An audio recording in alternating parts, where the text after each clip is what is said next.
Oh, this is delightful.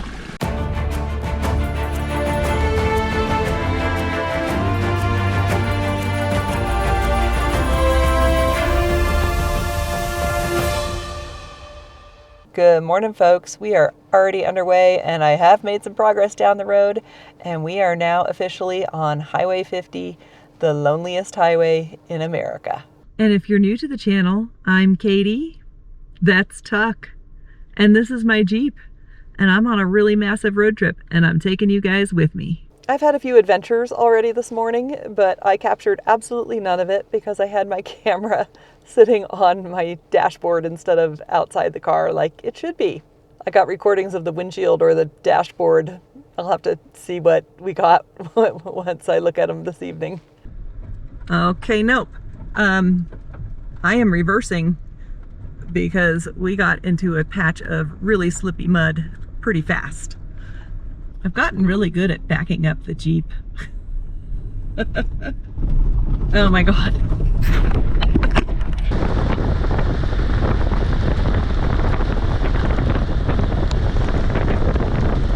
The amount of mud that is flying off my tires right now is a little insane. We are carrying on down the road and probably gonna make some miles today because I don't think that there's going to be too many places that I can drive off of the highway. I made a pretty giant detour to come see this road, and we might not be able to see that much of the stuff that's off the road. Driving down this hill, you can see the basin and range topography that Nevada is famous for. There's a repeating pattern of wide flat basins and mountain ranges across the whole state. After crossing a number of mountain ranges and a number of basins, we are now entering the small town of Eureka, the friendliest town on the loneliest road in America. At least that's what they build themselves as. And I wonder if they have a good sandwich shop here. They might. Ooh, there's a taqueria taco truck. We're going back to that. Tacos have been acquired. Let's go find a place to sit and eat them. I found the little town park, but no pets are allowed in it. So we're street parking next to the Eureka Opera House and the Jackson House Saloon and Cafe. And I can't really see it, but I think it's the courthouse over there. And would you like some tacos?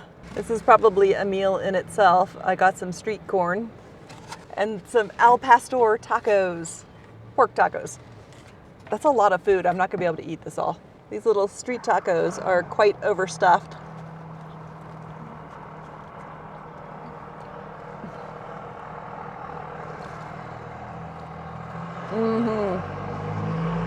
That is really good. If you were coming through Eureka, Nevada, stop at the Vegas Valley taco truck. You won't be disappointed.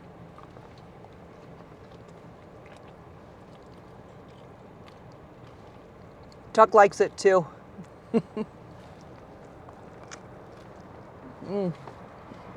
Oh, so good. It is time to leave lovely little Eureka. Just such a cool old town. They've done a nice job restoring stuff from the mining days, and there certainly still is income from mining here, but I think they're trying to diversify their income from mining and pivoting more towards tourism. It's kind of funny that this road doesn't seem that remote to me anymore or that long. I mean, I drove most of the way across Canada and up to the Arctic Ocean and back. This road does not seem all that remote anymore, but your perspective changes a little bit on what remote truly means. We have turned off the main highway and we are going down a dirt road to the main reason that I took this really big detour to Highway 50. And this valley looks a lot drier than the other ones we've been going through. This is pretty nice. The road is dry and it looks like it's been freshly graded. So I'm not getting punished by washboards driving down here. I'm a happy camper. We are at Spencer Hot Springs and we're not gonna have this place to ourselves. There's definitely other people here, but I don't know that people know that there's more than one hot tub. So we're heading to the farthest out one and seeing if anybody's camping around here. Of course, now I just got to remember where it is. Going by memory. It doesn't look like it's getting filled very much. This one might not be an option.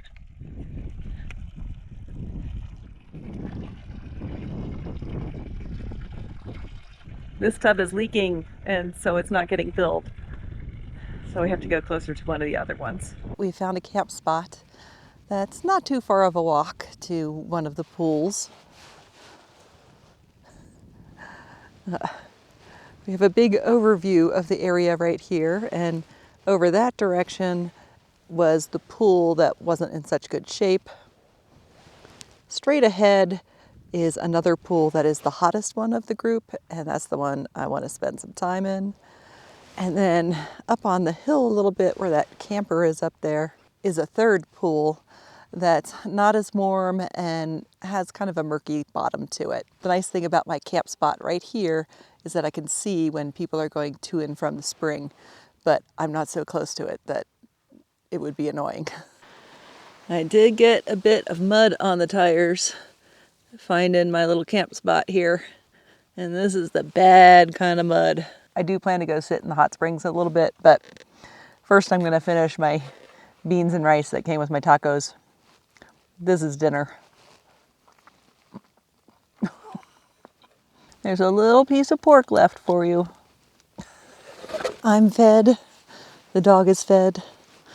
Let's go walk over to the hot spring.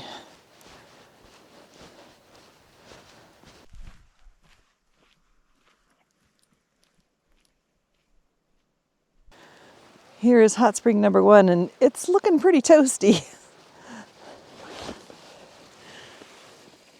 Oh, no, that's okay. We've got Tuck tied up pretty short because I don't want him to get near the hot water. Oh, this is delightful.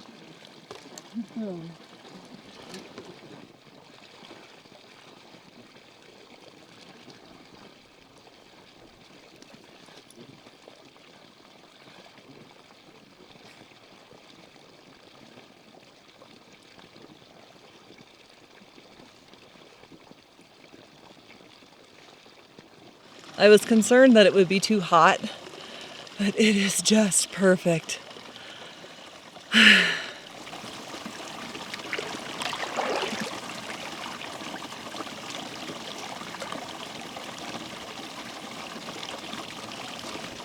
This is really what I drove like 200 miles out of my way to get to.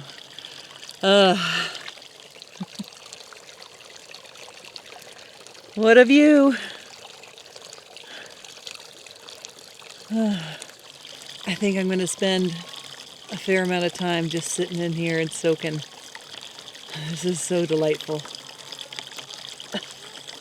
I don't know if you can hear that in the background. This is the burros braying. There's a bunch of wild burros in this area, and they like to make a racket. Are you being a good boy? Are you watching the burros? They make very interesting noises. I don't think you've ever met a burro before. Tuck was very excited to take a walk. Little did he know that it would end up with him just watching me hang out in the bathtub. You thought this would be a little more exciting, didn't you? My fingers are turning into raisins. I suppose it's time I got out.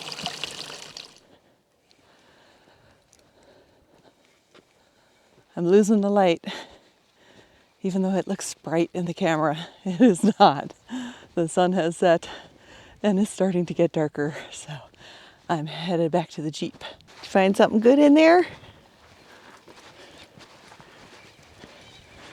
Oh, you are full of it. It's so lovely. Sunsets and sundowns in the desert are just so beautiful. Good boy. I don't know what you banged your shin on, but good boy. All right, guys, I'm turning in. We'll see you in the morning.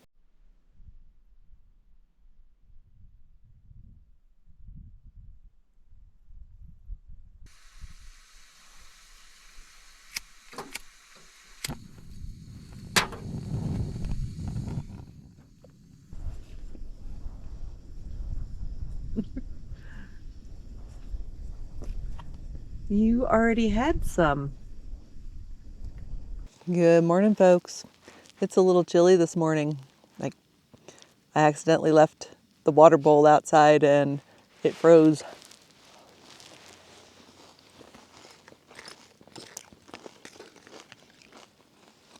And I'd like to go sit in one of the hot springs,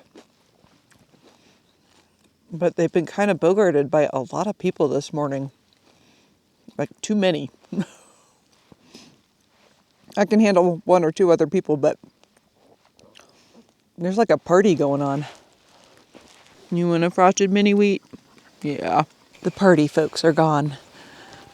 There's still probably going to be some people in there, but not the large group. It's probably only going to be for a minute, but for at least a minute, I've got it to myself. It's a little extra toasty warm this morning. That's amazing. And are you good boy? Good boy. I am just going to lean back and soak for a while and chill before we hit the road again. This is such an amazing luxury when you're on the road. And we have our beautiful mountain views this morning. And a board tuck. It's been more than a minute and I still have it to myself. It's pretty awesome. I thought for sure some other people were going to come along, but no. I need to soak long enough to get overheated so that I'm warm enough for the walk back to the car. So we're going to sit here a little while.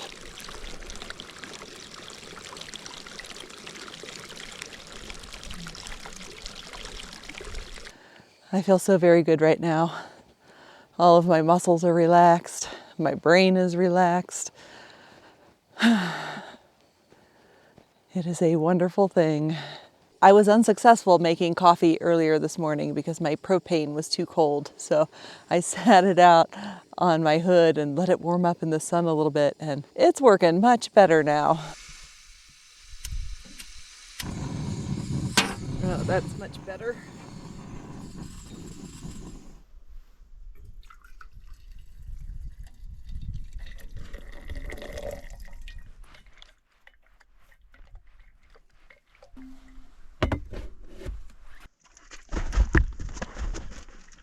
Good boy.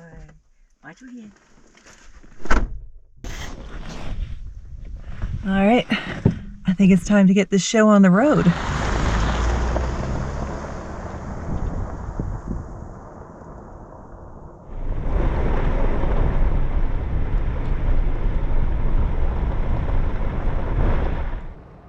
Are you a good boy? Burros. Those are wild burros. I am very happy to see the burros.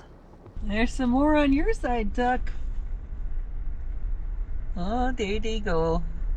I don't think they like Duck. You like those burros, Duck? Are those really cool? There's some burros.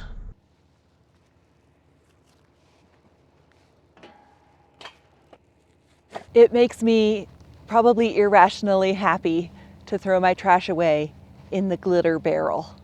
We're taking a little detour back east to see some petroglyphs.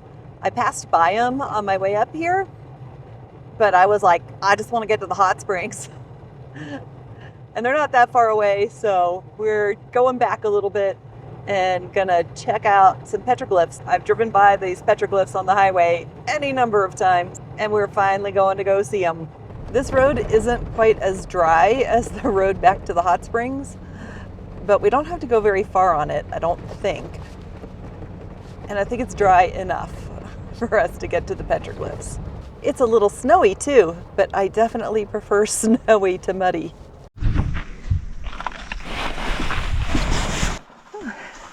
It is jacket weather. It would appear that I am the first person to visit today. I'm just gonna sign the trail register. Nope. Almost stole the pen. Oh, are there any actual trail guides in here? Oh, there are.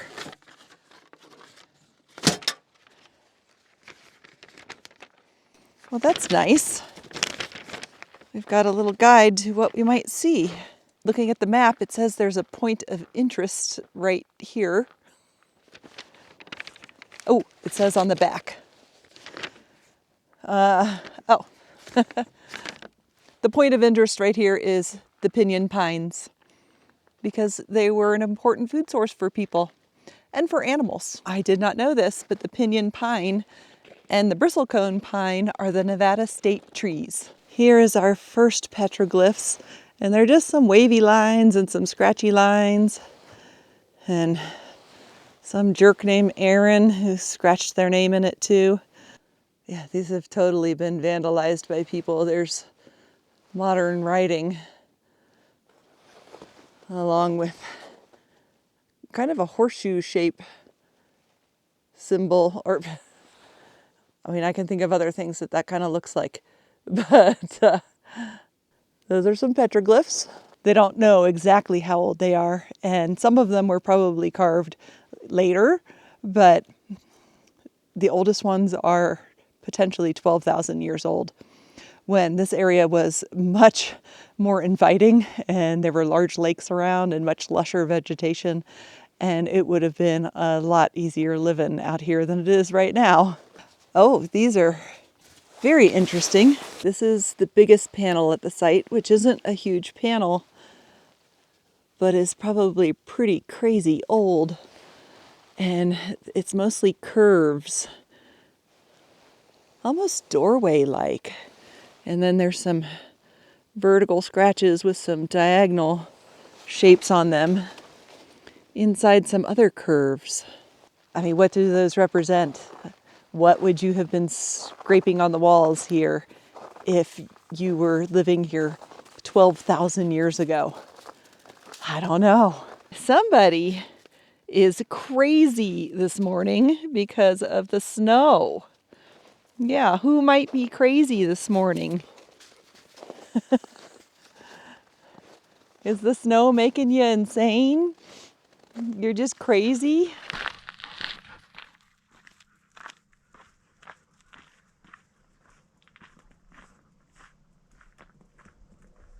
There's some more on this cliff wall right behind me. There's like some vertical scratch marks and some peck marks, and then more of those little horseshoe looking things, and some modern day annoying vandalism over here. Some of the vandalism I can get, because some vandalism of these petroglyph sites was a very long time ago, and they didn't know that it was bad form to scratch their name on petroglyph sites. But there's no excuse for it today, and people still do it. They have cameras and stuff set up on these sites now to catch people who are vandalizing petroglyph sites. I think there should be more. Let's consult our map. There's a big boulder up ahead that is supposed to have some petroglyphs. Is it this big boulder? I don't see any petroglyphs actually on this boulder. There's a surveillance camera up ahead, so I'm assuming we're in the vicinity. There's a trail, but this doesn't look to be part of an official trail. I don't know where these last petroglyphs might be. I'm going to look for the trail marker to see if I can't figure out where these petroglyphs are. My little guide specifically says the set of petroglyphs I'm looking for is on a boulder. And there are some boulders, but I don't see petroglyphs on them. Ah, here it is. These are like some vertical and horizontal scratches, and I wonder if that hole and that hole were made on purpose. And then down here, there's some scratches and then a U-shaped thing up above it. More scratches. And MA, some modern graffiti. Oh, that's neat. Okay, let's take a minute just to appreciate this rock for a minute and how just crazy convoluted it is. And there's a little arch up there. Okay, now we can look at the petroglyphs. And these have like circle, circle, circle with a line underneath and kind of a wavy line on top. And then, yeah, some humpy lines. And just a mishmash of various types of lines there. These are definitely older petroglyphs, and that they are such a simplified style with not much that's very recognizable. Are you very happy about the snow? I'm very glad I detoured to this place. These are kind of interesting petroglyphs, and they definitely give the feel of being a lot older than the ones we saw in Utah. A lot more primitive. And did you get your crazies out? Here. Oh.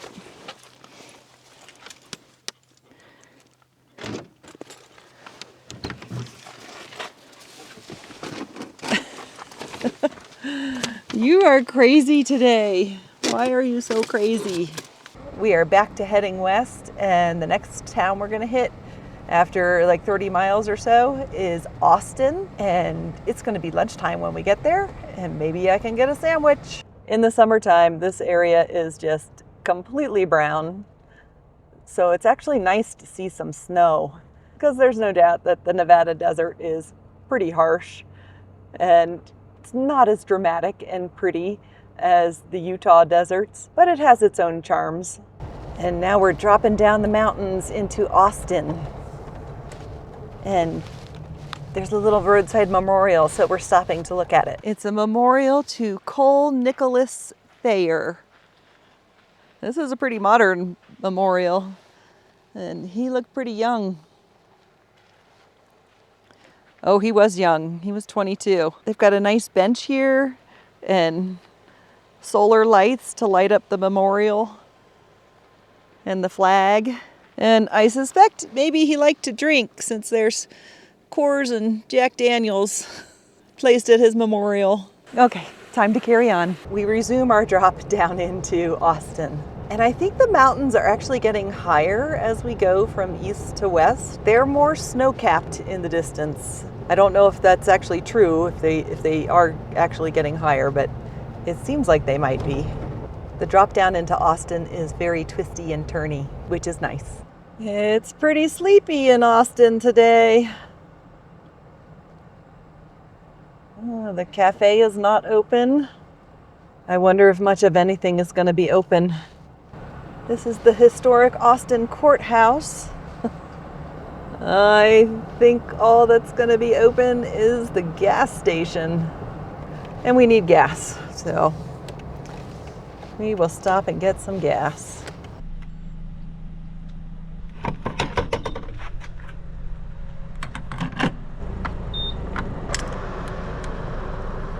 My choices were gas station sandwich or make a peanut butter and jelly sandwich, so I chose a gas station sandwich. It's a chicken Caesar wrap, which is definitely not that exciting, but it is more exciting than peanut butter and jelly today.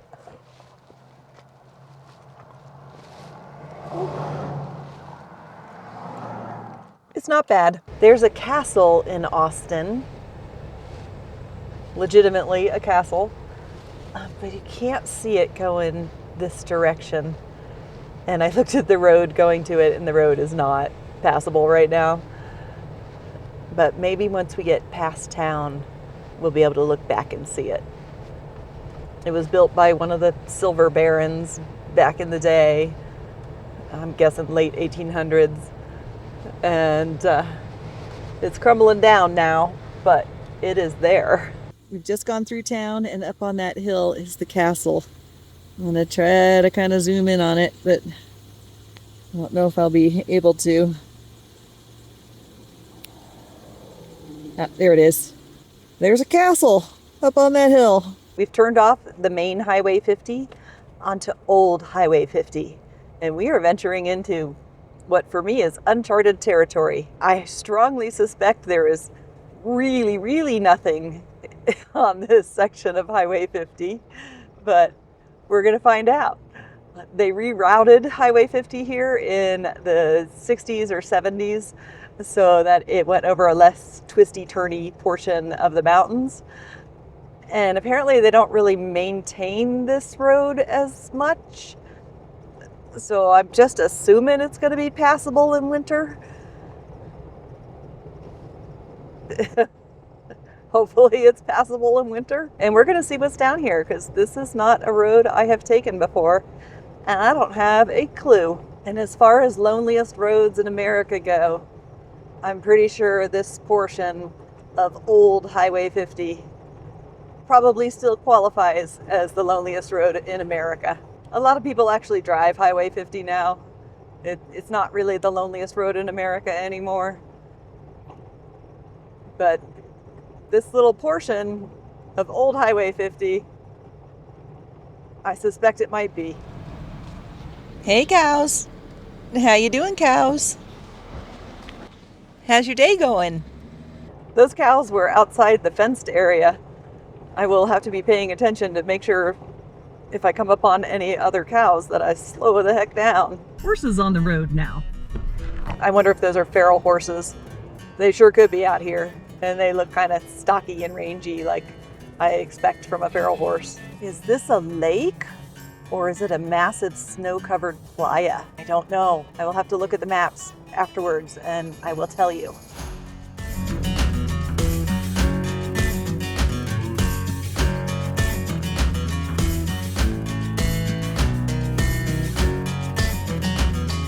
Okay, we're starting over the pass, which is supposed to be pretty twisty and turny, and the reason that they rerouted the road a little further north. And this is a lovely canyon. As long as it doesn't get too snowy, I think we're good. There's a little snow, but this is so far no big deal.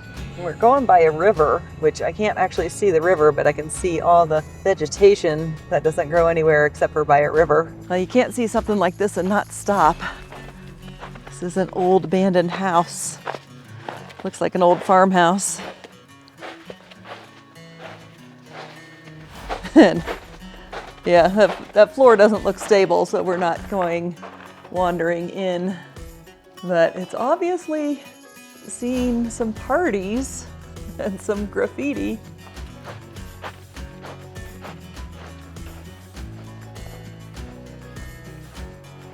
Yeah, let's look in there. Oh, that's the old kitchen. That looks like it harbors like all the hantavirus. The Mayfields were here October 4th, 2024 with Dawn. I don't know the story of this house. I don't know anything about it, but it's pretty cool. And let's look at the little garage. It's kind of icy.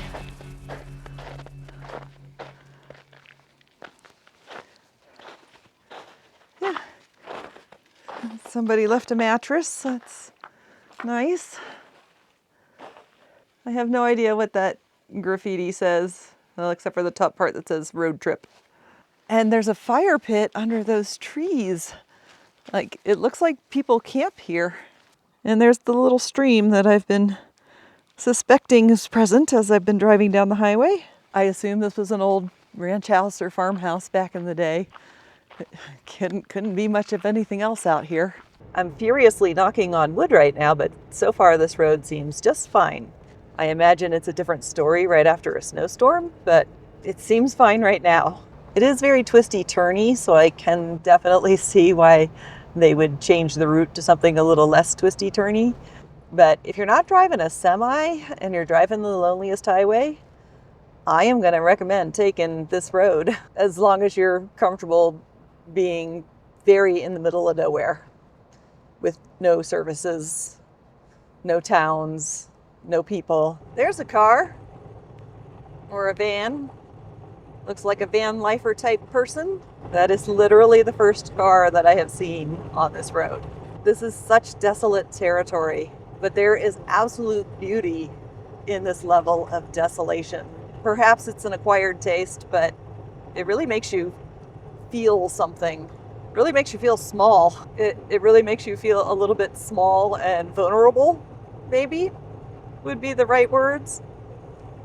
Because I've been driving through this stuff a long time without seeing any signs of civilization and knowing how harsh this environment is, and that if something actually goes wrong, it could be a fatal thing that goes wrong. Yeah, maybe a little vulnerable is how the land makes me feel.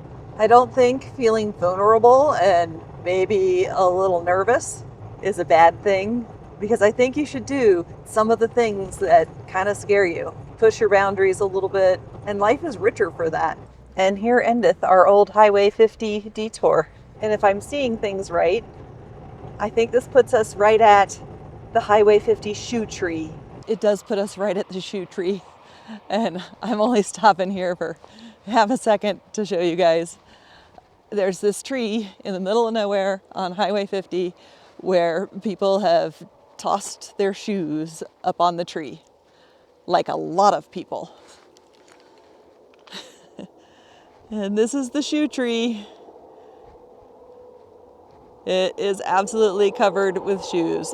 I don't know how many pairs of shoes, but it's a lot of shoes. And I don't know the story of how the shoe tree got started or who keeps coming by and putting their shoes on there. Nothing. But there's a tree here where people throw their shoes. It's just one of the wonderful, weird, and quirky things about Nevada. So this just happened. My outside GoPro just came flying off of the Jeep at 70 miles per hour. And the mount on it just busted. And I suspect it busted before it flew off of the Jeep and went tumbling down the highway. It's turning on and recording. GoPros are tough. The mounts for GoPros, however, are not so tough. This is not the first GoPro mount that I have had self-destruct. I've had like 10 of them self-destruct. I wish I could find a much sturdier way to mount the GoPros. But for today, we'll be keeping this inside now. We have entered the valley of do not stop and absolutely do not trespass. This is all military stuff. Bombing ranges and bunkers for jets and stuff. You don't stop here. There are signs that tell you. This big sand dune in front of me is called Sand Mountain. I thought it might be a kind of a cool place to camp. These are unique sand dunes in that they're singing sand dunes. So when the wind blows across them, they actually make this humming noise. But it is packed with people.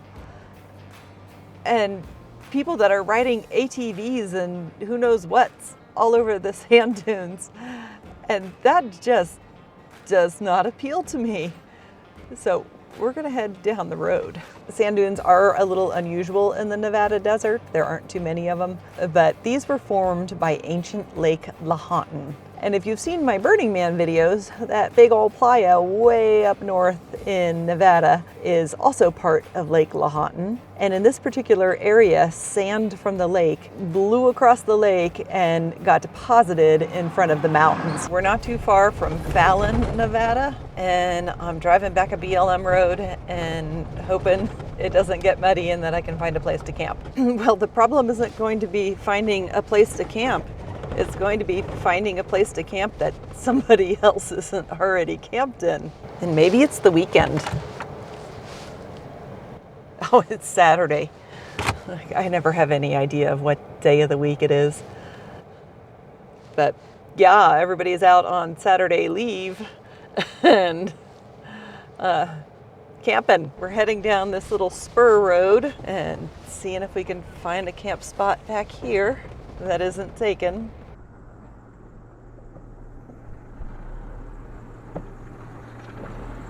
It's really nice to be able to let him wander about and not have to worry about rattlesnakes. I don't see any cattle within range, so I think we're good on that front too. There may be some cattle out there, but they're pretty far. There's a cool cinder cone out there. And what did you find? Oh, you dropped it? Oh, bones. Yeah, there's some bones. Rib bones and a scapula and a spine and two humeruses. The big bone in your arm, that's what those are. And those are kind of small. They look like they could be fox or coyote. Did you put yourself in bed already? What a good boy. All right, guys, I think that's it for today. And it looks like my lens cover got scratched. I will have to see where the next big city is that I can get a new lens cover. Unless it doesn't show up on video. Well, I'll know once I edit this whether it's showing up on video or not. And I want to thank all of you guys for coming along with me. It's amazing that you're coming along with me. And if you've made it this far in the video and you're not a subscriber yet, maybe you should subscribe. Like, comment, that also helps too, and they cost nothing. I'll see you down the road. The cows are moving in. Hey cow, you just pass on by and do not try to chew on my Jeep. Just keep on going, man.